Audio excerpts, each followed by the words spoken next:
नमस्कार। कार्यक्रम सवाल जवाफमा तपाईंलाई स्वागत छ। म कमल राणा।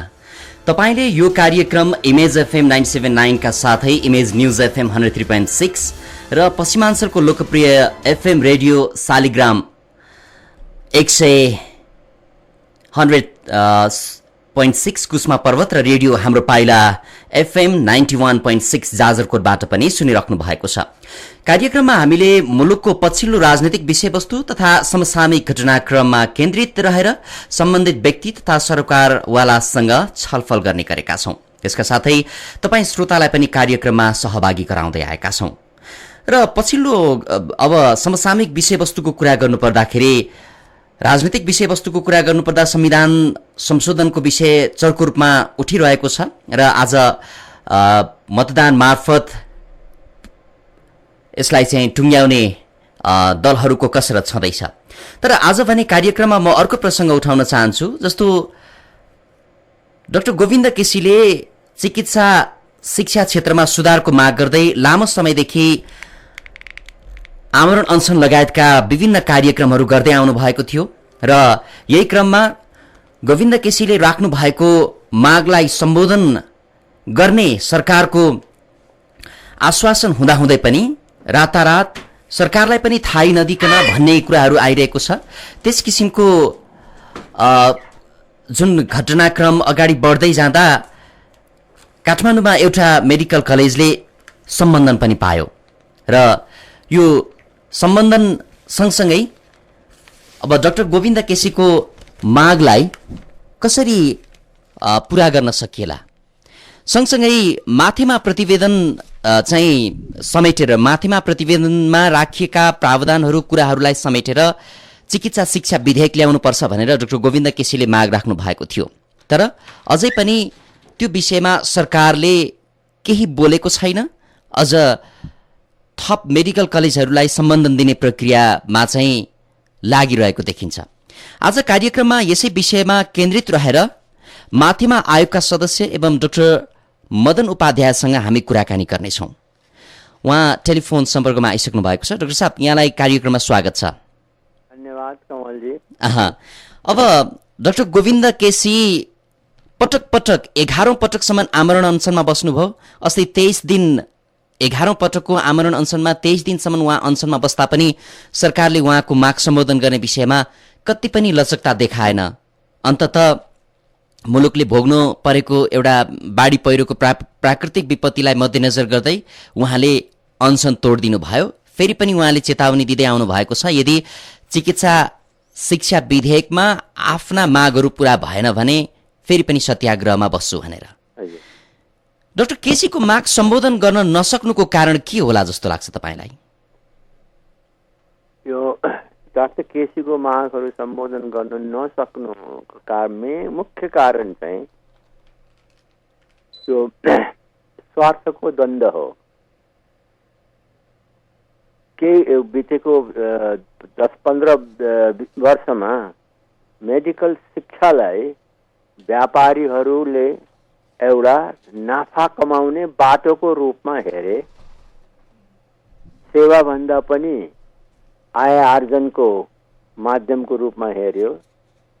त्यसमा राजनीति र राजनैतिज्ञहरूको पनि संलग्नता देखियो रह्यो र साथै कुनै खास गरी व्यवसायी चिकित्सकहरू पनि यसमा लागे। हुँदाखेरि यो तीनटा बलियो शक्ति मिलेको छ एकै ठाउँमा अहिले र यिनीहरू एकदम फर्मिडेबल शक्ति हुन्। पैसावाल पनि छन्, पावरको पोजिसनमा पनि छ, सोसाइटीमा अलिक रेकग्निसन पनि भएको छ। उनीहरूको कलेजहरू खोलेर आय आर्जन गर्ने बाटो बन्द हुन थाल्यो भन्ने चिन्ताले गर्दाखेरि यो पास हुन नसकेको मुख्य कारण त्यही हो। भनेपछि तपाईले नै भन्नुभयो, अब पैसा र शक्ति र पावरको एउटा बलमा चाहिँ यो कुरा रोकियो भन्दाखेरि मुलुकमा कुनै पनि एउटा कानुनी एउटा उच्चता भन्ने कुरा रहेन रहेछ, होइन? यसो अब हेर्दाखेरि छैन नै भन्दा कहिलेकाहीँ राम्रा उदाहरण पनि देखिन्छन् कमलजी, हेर्नुहोस्। तर साधारणतया यो कुरा चाहिँ दुःख लाग्दो कुरा के छ भने बिस्तारै बिस्तारै त्यही नै प्रमाणित भइरहेछ। तपाईँले जुन कुरा भन्नुभयो त्यही नै भएको देखिन्छ। कानुनी राज्य छैन भने, तर सधैँ होइन, कहिलेकाहीँ कानुनी राज्यको राम्रा काम पनि भएको छन्, तर अधिकांश चाहिँ त्यस्तै देखियो। कानुनलाई बेवास्ता गर्ने मुख्य कुरा चाहिँ के हो भनेदेखि जसका नाममा राजनीति गरियो उहाँहरूले अलिकति बाटो बिराउनु हो। जनताको नाममा राजनीति गर्ने मान्छेहरूको उद्देश्य नाफा कमाउने भन्दा पनि जनताको सेवा गर्नुपर्ने हुने थियो। अब यो माथिमा आयोगले जुन तपाईँहरूको एउटा समूहले प्रतिवेदन तयार पार्नुभयो, सरकारलाई बुझाउनु भयो, त्यो प्रतिवेदन अनुसारकै अब चिकित्सा शिक्षा विधेयक आउनुपर्छ भनेर डाक्टर गोविन्द केसी लामो समयदेखि आन्दोलनमै हुनुहुन्छ भनौँ, होइन? हुनुहुन्छ। अब यो आयोगको प्रतिवेदनभित्र चाहिँ तपाईँहरूले खासमा के राख्नु भएको थियो र सरकारलाई त्यो कुरा अहिलेसम्म चित्त नबुझेको हो?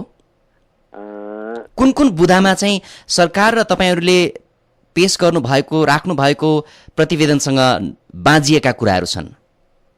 मुख्य कुरा यसलाई दुईटा मुख्य कुराहरूमाथि ध्यान केन्द्रित गरेर हेरौँ। एउटा चाहिँ हाम्रो न्यायोचित वितरणको कुरा थियो। न्यायोचित वितरण भन्नाले उत्पादन मात्रै भएर पुग्दैन, समाजमा त्यसको वितरण पनि एउटा डिस्ट्रिब्युटिभ जस्टिसको हिसाबले समानुपातिक वितरण हुनु पर्यो। त्यसकारण काठमाडौँमा मात्रै मेडिकल कलेज अथवा ठुल्ठुला सहरमा मात्रै मेडिकल कलेज नखोलेर अन्त पनि खोलौँ। प्रान्त, अब त प्रान्त भयो हाम्रो मुलुकमा, प्रान्तहरूमा जहाँ छैनन् त्यहाँ खोलौँ, अनि सहरहरू जहाँ छैनन् त्यहाँ खोलौँ। अब यो जुन मध्य पहाडी लोकमार्ग हुँदैछ त्यहाँ सहर बसाउने कार्यक्रम छ, त्यस्ता ठाउँमा लगेर खोलौँ ताकि त्यहाँका विद्यार्थीले पनि सजिलै पढ्न पाउन् अनि त्यहाँका के अरे जनताले पनि सजिलै स्वास्थ्य सेवा पाउन् भनेर यो चाहिँ कम्प्लिटली जनमुखी कार्यक्रम भयो। अब के हुँदो रहेछ भने यस्ता जनमुखी कार्यक्रमको चाहिँ जहिले पनि विरोध गर्ने एउटा ग्रुप हरेक समाजमा हुन्छ। त्यो हाम्रो समाजमा त्यही कुरो देखा पर्यो। त्यसकारण वितरणको बारेमा उहाँहरूलाई चित्त बुझेको छैन। होइन, काठमाडौँमै खोल्न पाउनुपर्छ, सहरभन्दा बाहिर कहाँ जाने भनेर उहाँहरूले एउटा विरोध गर्नुभएको। सबैजना काठमाडौँमै केन्द्रित हुनुको मुख्य कारण चाहिँ के हो? यहाँ बढी नै आय स्रोत, अलिकति आम्दानी बढी हुने भएको हुनाले हो? निश्चित रूपमा त्यही नै हो, निश्चित रूपमा त्यही नै हो। भनेपछि सेवा भन्दा पनि अहिले त यो चिकित्सा क्षेत्र पनि यो पैसामा चाहिँ बढी बिकेको रहेछ, होइन? म डाक्टर भएर पनि हो भन्नलाई अप्ठ्यारो मानी पनि भन्नुपर्ने अवस्था छ। यसलाई चाहिँ व्यवस्थित गर्न नसक्नुको कारण एउटा सरकारको कमजोरी, नीतिको कमजोरी देख्नुहुन्छ कि यहाँका सबै मान्छेको नियत नै खराब देख्नुहुन्छ तपाईँ? होइन, सबै मान्छेको नियत त खराब छैन। सबै मान्छे, धेरै असल मान्छे पनि छन्। अब जहाँ पनि संसारमा असल मान्छे थोरै हुन्छन् अनि तिनीहरूकै भरमा मुलुक पनि चला हुन्छ, संसार पनि त्यस्तै तिनीहरूकै भरमा चलेको हुन्छ। त्यसकारण सबै त्यस्तो भन्नु त मिल्दैन। यहाँ राजनीतिक दलहरूको पनि अलिक बढी नै चासो देखियो। कोही सत्ता पक्षको कुरालाई लिएर अगाडि बढ्ने, कोही प्रतिपक्षको कुरालाई लिएर अगाडि बढ्ने, कसैले कसको कुरा लिएर अगाडि बढ्ने, होइन? यो राजनीतिक चलखेल हुनुको कारण चाहिँ के देख्नुहुन्छ तपाईँ? राजनीतिक चलखेल हुने त उहाँहरूको आर्थिक प्रलोभन नै यसको मुख्य कारण हो। भनेपछि राजनीतिक दलका नेतृत्व तहमा बसेका नेताहरू नै भनौँ, उहाँहरूले पनि चिकित्सा क्षेत्रमा लगानी गर्नुभएको छ? सबैले होइन, केहीले गर्नु भएको छ। भनेपछि उहाँहरूले राजनीतिलाई व्यवसायसँग पनि जोड्ने गर्नुभएको देखिन्छ, होइन? यो कुराले त यही देखाउँछ, त्यही देखाउँछ। तर यो कुरा सबैले होइन, असल राजनीतिज्ञ पनि छन्, त्यागी राजनीतिज्ञ पनि छन् र व्यापारी राजनीतिज्ञ पनि छन्। अब अहिले तपाईँले हेर्नुभयो भनेदेखि व्यापार गरेर बसिराखेका मानिसहरू संसदमा मनोनित गरेर सांसद भएका छन्, नीति निर्माण गर्ने ठाउँमा हुनेहरू छन्।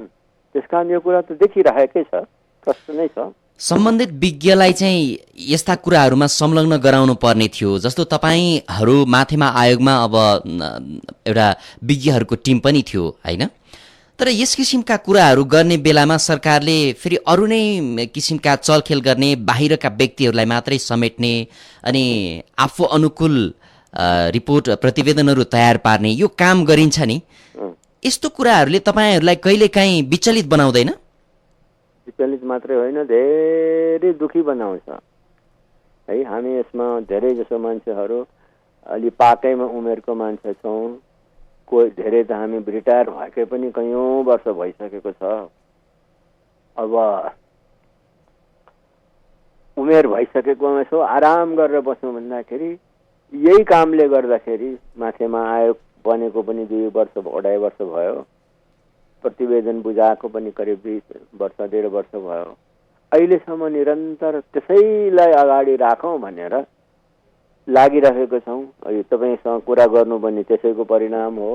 योभन्दा पहिले अन्यत्र हामीले जे गतिविधिहरू धेरै गतिविधिहरू गरिरहेछौँ त्यो सबै यसलाई जीवित राख्ने हो। किनभनेदेखि माथिमा आयोगको प्रतिवेदनमा अब यहाँनिर के बुझ्नुपर्ने जरुरी छ भनेदेखि माथिमा आयोगको प्रतिवेदन म स्पष्ट रूपमा भन्न चाहन्छु, नेपालको तत्कालीन समस्या समाधान गर्ने दृष्टिकोणले मात्रै बनेको छैन। तत्काल आगो लागेको बेलामा आगो निभाउनु पर्छ, त्यो जरुरी हो, तर तत्कालीन आवश्यकतालाई ध्यानमा मात्रै राखेर डाक्टर केसीको अनसनलाई मात्रै ध्यानमा राखेर पनि होइन। हामीले त एउटा यस्तो परिकल्पना गरेको छौँ कि आजभन्दा 20-25 वर्षको नेपालमा कस्तो किसिमको स्वास्थ्य सेवा हुनु पर्यो, कस्तो किसिमको चिकित्सा शिक्षा हुनु पर्यो, त्यसलाई परिकल्पना गरेर राखेका छौँ। तपाईँलाई भनौँ, आजभन्दा 110 वर्ष पहिले अमेरिकामा पनि हाम्रै जस्तो अवस्था थियो। डाक्टरको क्लिनिकमा एउटा विद्यार्थी गयो, 1-2 वर्ष काम गर्यो, सर्टिफिकेट ल्याएर डाक्टर हुन्थ्यो। त्यो 110 वर्ष पहिले एउटा शिक्षकलाई कार्नेगी फाउन्डेसन भन्नेले सपोर्ट गरेर एउटा फ्लेक्सनर रिपोर्ट भनेर आयो। त्यसैको परिणाम हो कि आज अमेरिका विश्वको उत्कृष्ट स्वास्थ्यमा छ। हामीले पनि त्यही उद्देश्यबाट प्रेरित भएर 20-25-30 वर्षमा हाम्रो नेपालमा पनि राम्रो भएर आओस्, विकृतिहरू हटाउन् भन्ने त्यो उद्देश्यले गरेका थियौँ। त्यसै कारण पनि हामीहरू लागिराखेका छौँ यसमा।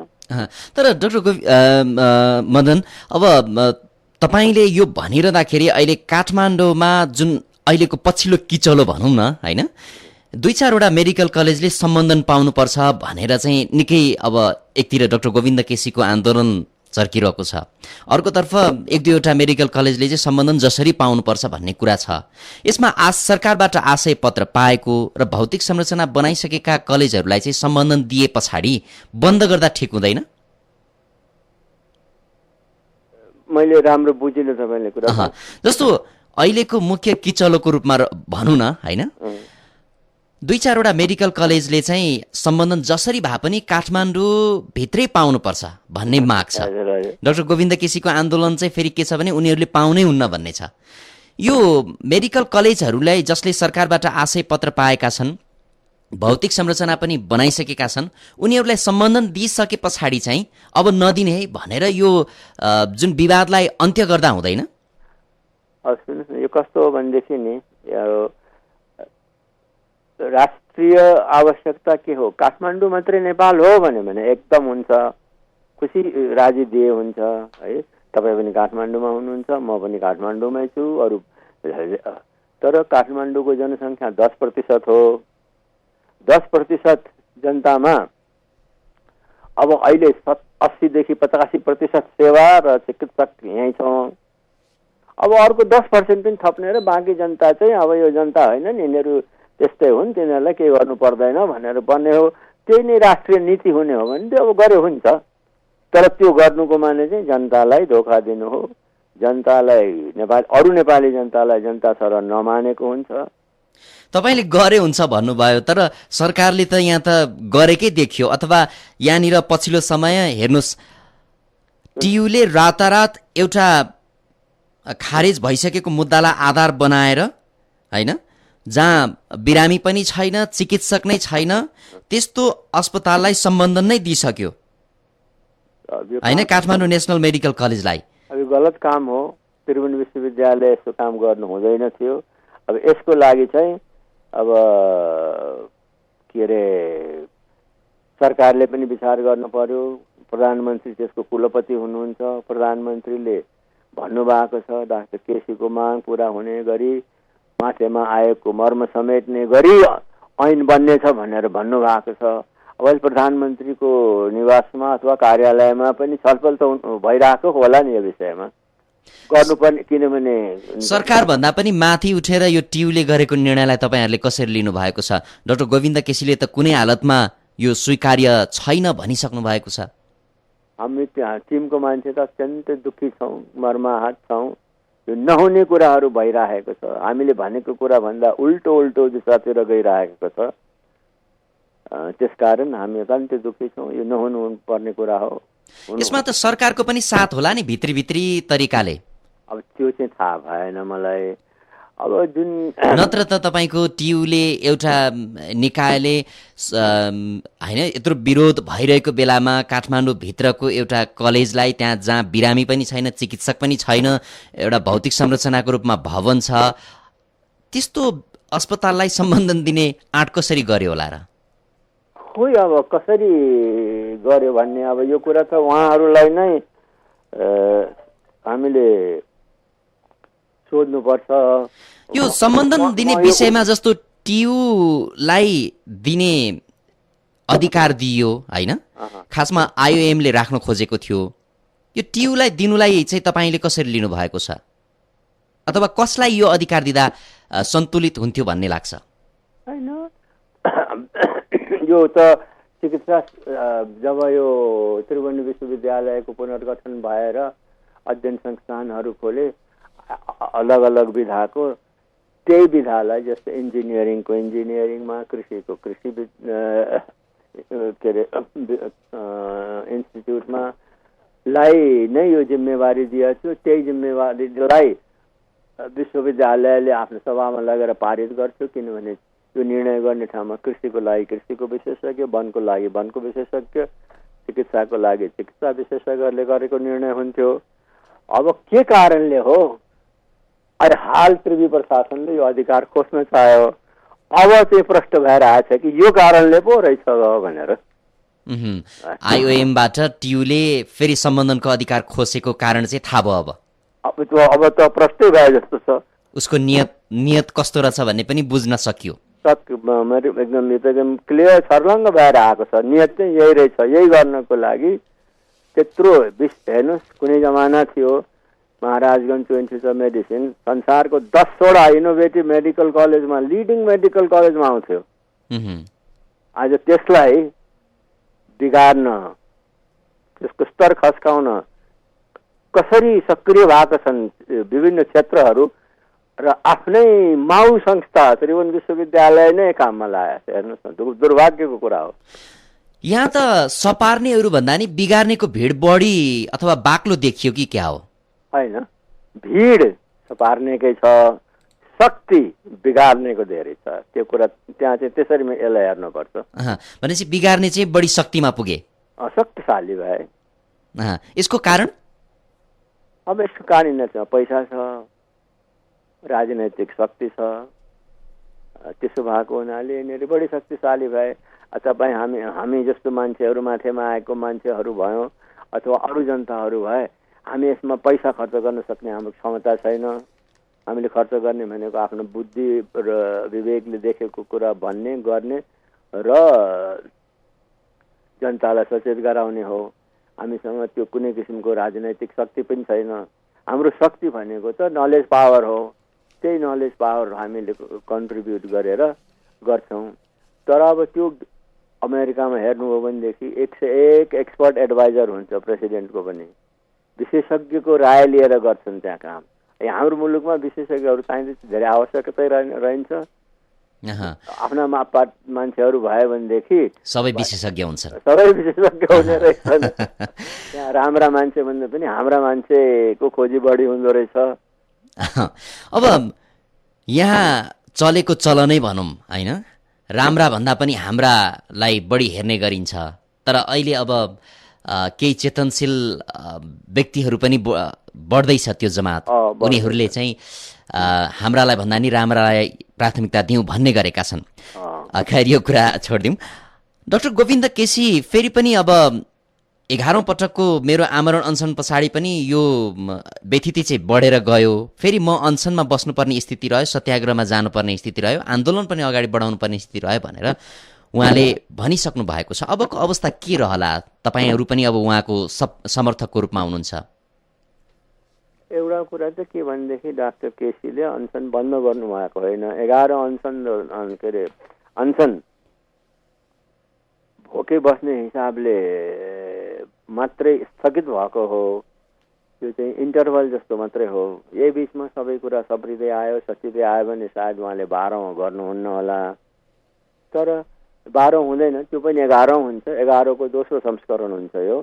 अहिले त यो 11को प्रथम संस्करण हो, जो चाहिँ बाध्यतावश मुलुकमा आएको यो विपदले गर्दा उहाँले बाध्य भएर सस्पेन्ड गर्नु परेको मात्रै हो।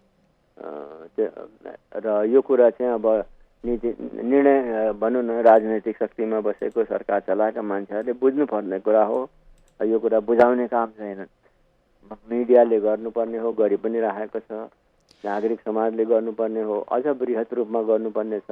सानो सीमित क्षेत्रबाट अहिले हामी गरिरहेछौँ, त्यसलाई अझ बृहत बनाउनुपर्छ हामीले।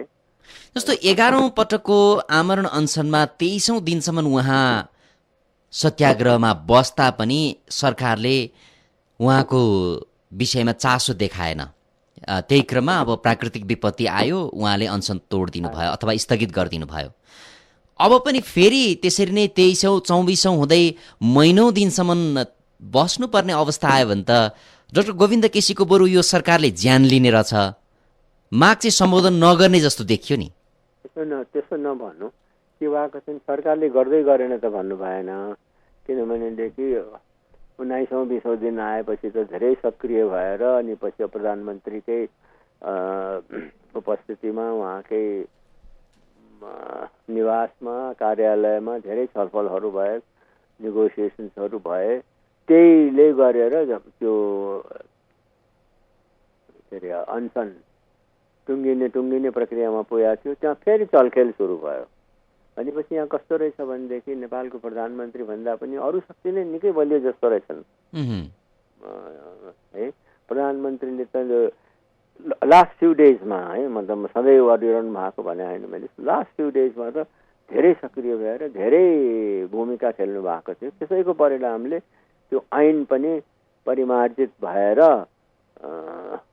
सदनमा जाने अवस्थासम्म पनि आइसकेको थियो। तर फेरि त्यही बिचमा हो के हुँदो रहेछ भनेदेखि नि कुनै पनि राम्रो कदम, खास गरी त्यो अझ क्रान्तिकारी कदम भयो भनेदेखि काउन्टर रेभोल्युसनरी पनि हुँदो रहेछन्। यो चाहिँ के हो भने यो काउन्टर कु भएको हो। एक्चुअली हुन आँटिसकेको थियो, अब कु भयो, कता कताबाट भयो, कसले कसले गरे। के अरे यो पर्दा पछाडि पर्दा अगाडिको छन्, पर्दा अगाडि भएको पनि केही दुनियाँ छ, तर धेरै कुरा चाहिँ पर्दा पछाडि नै भइरहेछ। This is a kind of counter कु। अहिले तत्कालै चाहिँ गभर्मेन्टले यसमा नलागे होइन। जस्तै अब एउटा संस्थामा भएको लगानीको लागि सरकारले किनिदिने भन्ने पनि निर्णय गरेको थियो। अनि विकल्पहरू त धेरै दिनुभएको थियो होइन। त्यस कारण सोझै सरकारलाई एकदम दोषै लगाइहाल्नु पर्दैन। तर तपाईँले भन्नुभयो नि सरकारलाई दोषै लगाइहाल्नु पर्दैन भन्दा भन्दै पनि यो एक किसिमले संशोधन भएर अब यो सदनमा चाहिँ यो विधेयक पनि जाने तयारी हुँदाहुँदै रातारात प्रधानमन्त्रीको कुर्सी नै हल्लाउने गरी उहाँलाई दबाब दिएर फेरि अर्को चलखेल हुनु भनेको त एउटा चिकित्सा शिक्षा विधेयकको ऐनको विषयमा यत्रो चाहिँ प्रधानमन्त्रीमाथि दबाब पर्छ भने अरू राजनीतिक र राष्ट्रिय हिसाबमा पर्ने दबाब त झनै ठुलो हुँदो रहेछ नि त। झनै ठुलो हुन्छ। हेर्नुहोस्, अब यो कुरा चाहिँ अब परम्परागत रूपमा चलिआएकै हो, चलिरहन्छ। त्यसै कारण नागरिक समाज, नागरिकहरू, देशवासीहरू सचेत हुनु पर्यो, सतर्क हुनु पर्यो। प्रजातन्त्रको लागि किरणले भनेको थिए eternal vigilance is the price for democracy भनेर। हामी चेतनशील भएनौँ, सधैँ यसको बारेमा संवेदनशीलता संवेदन भएनौँ भनेदेखि र प्रजातन्त्र हेर्नुहोस् नेपालमा तपाईँले त देख्नु भएन होला, मैले त एक दुईचोटि आएको पनि देखाएको छु, गएको पनि देखाएको छु होइन। त्यसकारण यो कुरा यस्तो भइरहन्छ। त्यसका नागरिकहरूमा सचेतना धेरै जागृत भएको छ। सबै अरू कुरा भन्दा पनि डाक्टर केसीले के गर्नुभयो भनेदेखि यो मुद्दालाई एउटा जनस्तरमा ल्याइदिनु भयो, पब्लिक एजेन्डा बन्यो। हिजोसम्म मेडिकल एसोसिएसनको बिचमा अथवा केही संस्था र सरकारको बिचमा रहेको यो एजेन्डालाई अहिले पब्लिक एजेन्डा उहाँले बनाइदिनु भएको छ। अब पब्लिक जाग्नुपर्छ यसमा, पब्लिक जाग्नुपर्छ। पब्लिकलाई जाग्न लिड गर्नलाई नागरिक समाज अगाडि आउनु पर्यो। नागरिक समाजलाई सपोर्ट गर्न अहिलेको नेपालको यो मिडियाले सपोर्ट गरिरहेछ।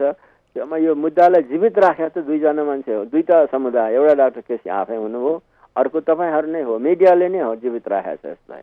त्यसकारण त्यो चेतनाको अभिवृद्धि गर्नु पर्यो र क्रमशः सबै नागरिकलाई यसमा संलग्न गराएर यसलाई राष्ट्रिय मुद्दा बनाएर अनि अगाडि बढ्यो भने यो पनि समाधान हुन्छ। नेपालमा कस्ता कस्ता मुद्दा त रातारात समाधान भएको छन् भने यसको पनि समाधान हुन्छ, तर जनस्तरबाट प्रेसर नआइकन यो समाधान हुने सम्भावना चाहिँ कमै देख्नुहुन्छ। अब यो माथिमा आयोगले बुझाएको प्रतिवेदनको सुझावलाई समेटेर चिकित्सा शिक्षा विधेयक चाहिँ संसदमा पेश गर्ने भन्ने कुरा थियो, तपाईँले पनि भन्नुभयो, त्यसको तयारी पनि भइरहेको थियो भन्दा त्यो संशोधित विधेयकमा के कुराहरू समावेश भएको थियो भन्ने कुरा चाहिँ तपाईँहरूले हेर्न पाउनु भएको थियो कि थिएन? संशोधित विधेयकमा के कुरा थियो भन्ने कुरा हामीसँग सेयर भएन। एकचोटि सिंहदरबारमै हो के अरे शिक्षा मन्त्रालयमा के अरे एउटा मिटिङ डाकेर हामीलाई पनि त्यहाँ बोलाउनु भएको थियो। मौखिक रूपमा यी कुराहरू छन् भनेर भनियो त्यो। अनि त्यसपछि अर्को एउटा सानो मिटिङ राजनैतिक पार्टीको नेताको संयोजकत्वमा भएको थियो। त्यहाँ चाहिँ अब बुँदागत छलफल भएर भएको थियो। त्यसमा चाहिँ डाक्टर केसीको प्रतिनिधिहरू, झन् हामीहरू माथिमा आएको सदस्यहरू पनि थियौँ। त्यहाँ बुँदागत छलफल भएर मोटामोटी सहमतिमा पुगिसकेको थियौँ त्यो चाहिँ। तर कहिले पनि हामीलाई ऐन बनाउँदाखेरि पनि माथिमा आयोगका बाँकी सदस्यहरू है, दुईजना सदस्य त त्यो ऐन बनाउने आयोगको पनि सदस्य हुनुहुन्थ्यो, सँग छलफल पनि भएन। त्यो ऐनको ड्राफ्ट सरकारलाई पेश गर्नुभन्दा पहिले हाम्रो बिच छलफल पनि हुन पाएन। त्यस कारणले तपाईँको प्रश्नको उत्तर चाहिँ के हो भनेदेखि लिखितमा हामीले देख्न पाएको छैन, मौखिक रूपमा त्यसलाई उहाँ बसेर केही मुद्दामा सम्पूर्ण ऐन एकैचोटि चाहिँ हामीले देखेको छैनौँ। भनेपछि मौखिक रूपमा कुरा भयो, चित्त बुझाउने काम र मन बुझाउने काम मात्रै भएछ। चित्त बुझाउने काम प्रयास भयो। चित्त बुझाएको कुरामा चित्त बुझ्यो, नबुझेको कुरामा चित्त बुझेन भनेर पनि भनियो। डाक्टर उपाध्याय, हामी यो कार्यक्रम सवाल जवाफमा केही श्रोताहरूको पनि प्रश्न लिने गर्छौँ होइन। हामी कार्यक्रमको अन्त्यमा छौँ, धेरै श्रोताको प्रश्न त लिन सक्दैनौँ, एक दुईजना श्रोताको प्रश्न लिन चाहन्छु। तपाईँले फोन गर्न सक्नुहुन्छ 4006526। तपाईँले आफ्ना जिज्ञासा डाक्टर उपाध्याय समक्ष राख्न सक्नुहुनेछ। पहिलो श्रोता को हुनुहुन्छ? नमस्कार, को बोल्दै हुनुहुन्छ? हेलो, हजुर नमस्कार, को बोल्नुभयो? नमस्कार। हजुर नमस्कार, को बोल्नुभयो? म वनस्थलीबाट मित्रबहादुर बस्नेत हो। हजुर बस्नेतजी, यतिखेर माथिमा आयोगका सदस्य डाक्टर मदन उपाध्याय हुनुहुन्छ, उहाँसँग तपाईँको जिज्ञासा राखिदिनुहोस्। डाक्टर साहब नमस्कार। नमस्कार। हाम्रो पुरै साथ तपाईँहरूको साथमा छ र यो तपाईँको जति पनि यो चाहिँ तपाईँहरूलाई मेरो अझै अनुरोध, यो सबै हस्पिटलहरू राष्ट्रियकरण हुनुपर्छ। किनभने सरकारको हातमा गयो भनेदेखि कसैलाई भेदभाव हुँदैन र गरिब जनता कुनै पनि ठगिँदैनन्। किनभने अहिले धेरै जनता ठगिएको छ। सरकारी हस्पिटलमा गयो, यहाँ बेड छैन भन्ने, यो छैन त्यो छैन भन्ने, अनि त्यो प्राइभेटमा पठाउने, अनि प्राइभेटले बरमा लुट गरिराखेको छ। यो हातहाती देखेको छ। यहाँ धेरै मानव अधिकारवादीहरू छन्, तर यिनीहरू पैसामा डुबेका छन्, पैसामा फँसेका छन्। यहाँ दादागिरी गुन्डागर्दीको भरमा चलेको छ। त्यसले गर्दा जनताले साथ दिन्छन्। तपाईँहरूलाई अगाडि बढिदिनुहोस्। यो सरकारीकरण हुनैपर्छ। प्रत्येक हस्पिटल र कलेज स्कुल चाहिँ हुनुपर्छ भनेर म अनुरोध गर्छु। धन्यवाद। उहाँले जिज्ञासा भन्दा पनि सुझाव दिनुभयो। उहाँले सुझाव दिनुभयो, त्यो सुझावको लागि धन्यवाद। अब मेरो एउटै सुझाव के छ भने उहाँहरूले पनि आफ्नो आफ्नो स्तरमा गाउँ छोट टोलमा यही कुरालाई एउटा छलफलको विषय बनाउनुपर्छ। अर्को टेलिफोन लिउँ। त्यसै गरी उहाँहरूले सहयोग गर्न सक्नुहुन्छ। अर्को श्रोताको विचार लिउँ। नमस्कार, को बोल्दै हुनुहुन्छ? हजुर नमस्कार, म हरिकृष्ण बोल्दैछु मत्स्य गाउँबाट। हजुर हरिजी, तपाईँको जिज्ञासा राखिदिनुहोस्। डाक्टर नमस्कार। नमस्कार हरिजी। यो हाम्रो स्वास्थ्य सम्बन्धी कुरा गर्नु पर्दाखेरि डाक्टर साहेब अनसन बस्नुभयो त्यत्रो पटक, तर डाक्टर साहेब त्यत्रो माया जनताप्रति देशप्रति छ। यी लम्पसादवाद नेताहरूले आज चुनाव गर्दैछन्, तर जनताको स्वास्थ्य शिक्षा भनेर लागेको नेताहरूले डाक्टर केसीको माग भन्दा पनि कमिसनको चक्करमा रातारात जुन पास गर्दैछ, मनमोहन कलेजमा किडनी झिकेको हो भने प्रमाणित भइसक्यो। स्वास्थ्य क्षेत्र भनेको यो मानिसको जीवनको पहिलो अङ्ग हो। डाक्टर साहेबलाई फेरि अनसन होइन, अब अनसनमा होइन चाहिँ हामी सिंहदरबारको गेटमा गएर चाहिँ नेपाली जनता सबै गरेर नेतामाथि कारबाही नगरिकन केही हुनेवाला छैन। नेतै डन, नेतै पाले, नेतै प्रहरी, नेतै आर्मी, यो देशमा त शान्ति सुरक्षा पनि सबै थियो, तर सबै मुख दर्शक रहेछ। अब हामी नै नलाइकन यो देशमा केही हुँदैन। डाक्टर साहबले यो विषयमा चाहिँ हल्का रूपमा चाहिँ अझ सकिन्छ बढावा गरिदिनुहोस्। हस् त डाक्टर साहब, नमस्कार। हस्, धन्यवाद। तपाईँको सुझाव सरहकै सुझाव मैले पनि पहिले गरेको थिएँ। यसलाई चाहिँ यसमा जनता जागरुक नभइकन र जनता पनि यसमा नलागुन्जेलसम्म यसको समाधान गाह्रो छ भनेर मैले अघि भनिसकेको छु। त्यसकारण तपाईँको विचारसँग म पूर्ण रूपले सहमत छु। अर्को श्रोताको जिज्ञासा लिउँ। नमस्कार, को बोल्दै हुनुहुन्छ? नमस्कार। हजुर, को बोल्नुभयो? म गङ्गा प्रसाद शर्मा नेपाली। डाक्टर साहब नमस्कार।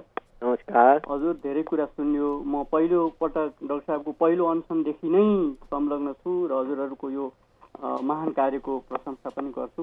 अहिले आएर यो हाम्रो देशमा सबै व्हाइट कलर क्रिमिनल्सको हातमा छ। अब डाक्टर केसी माग पुरा नभई नछोड्ने, सरकार उहाँलाई मार्ने खोज्ने, हामी डाक्टर केसीलाई बचाउन चाहन्छौँ। डाक्टर केसीलाई यो आन्दोलनको मोडालिटी चेन्ज गर्नुहोस्, जीवन नफ्याँक्नुहोस् भनेर सबै मिलेर आग्रह गर्ने हो कि हजुर नजिकै हुनुहुन्छ, पेसा पनि मिल्यो, हजुरले त्यतातिर गएर हामीलाई चाहिँ डाक्टर केसीको साथ चाहिन्छ, त्यसलाई के गर्ने डाक्टर साहब? यहाँ सुधार त केही पनि हुँदैन यो देशमा। डाक्टर साहब नमस्कार। डाक्टर साहब, सुधार हुन्छ। तपाईँले दिनुभएको सुझाव डाक्टर केसीको निश्चय पनि पुर्याउनेछौँ, अघि पुर्याउनेछु। तर तपाईँहरू पनि त्यत्तिकै जागरुक भएर अघि मैले भने जस्तै गाउँ गाउँमा, टोल टोलमा, आफूले काम गर्ने ठाउँमा जहाँ पनि गएर यो कुरा गर्नु पर्यो, चेतना ल्याउनु पर्यो। यो भएन, अवश्यमा सुधार गर्नु पर्यो, हामी लाग्नु पर्यो। उहाँले अघि एकजनाले भन्नुभयो नि, बस्नेजीले, सिंहदरबार नपुगिकन हुँदैन भन्दाखेरि हो त्यस किसिमको एउटा ठुलो जमात खडा गर्नुपर्छ। त्यसमा चाहिँ हाम्रो थोरै भूमिका हुन्छ, यसै चेतनशील नागरिकहरूको बढी भूमिका हुन्छ। त्यो यो काममा चाहिँ जति तिनजनाले अहिलेसम्म प्रश्न गर्नुभयो उहाँहरूले पनि आफ्नो आफ्नो ठाउँमा आफ्नो आफ्नो किसिमले आफूले बुझेको कुरा छरछिमेकमा बुझाउने, किन सबैले कुरा बुझेको हुँदैन। एउटा लेखकले भन्नुभएको छ क्या, it's only few people who make things happen. थोरै मान्छेले पनि मात्रै परिवर्तन ल्याउँछन्। कैयौँ दर्शक भएर बसिरहेका हुन्छन्, लाखौँ करोडौँलाई थाहा पनि छैन के भइरहेछ संसारमा भनेर नि। त्यसकारण यी जिम्मेवारी चाहिँ चेतनशील नागरिकमा छ। जस्तो उहाँहरू अहिले तिनजनासँग कुरा भयो, उहाँहरूले पनि आफ्नो आफ्नो क्षेत्रबाट कसरी यो विषयलाई छलफलमा ल्याएर निर्कोलमा पुर्याउन सक्छ भनेर शान्तिपूर्ण ढङ्गले, हामी अब अहिंसावादी हौँ, हिंसामा विश्वास नगर्ने, अहिंसावादी तरिकाले सरकारमाथि र नेताहरूमाथि प्रेसर दबाब सिर्जना गर्नु पर्यो। दबाब सृजना गर्नुपर्छ। हवस् त डाक्टर साहब, यो तपाईँले अब जुन विचार राखिदिनु भयो त्यो सँगसँगै यो महत्त्वपूर्ण समय उपलब्ध गराइदिनु भयो, यसको लागि तपाईँलाई धेरै धेरै धन्यवाद। मलाई पनि जनता समाजमा आफ्नो विचार पुर्याउने मौका दिनुभयो त्यसमा कमलजी तपाईँलाई पनि धन्यवाद।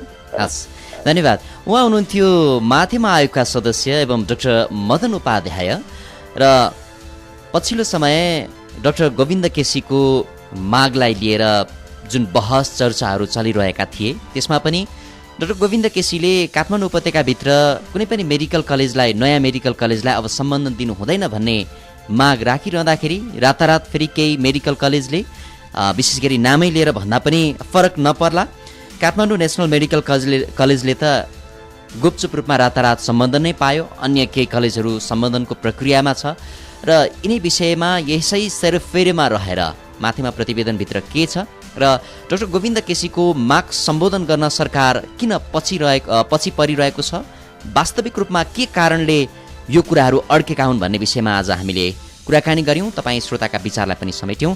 कार्यक्रमको निर्धारित समय सकिसकेको छ। आजलाई भने आज्ञा चाहन्छु। नमस्कार।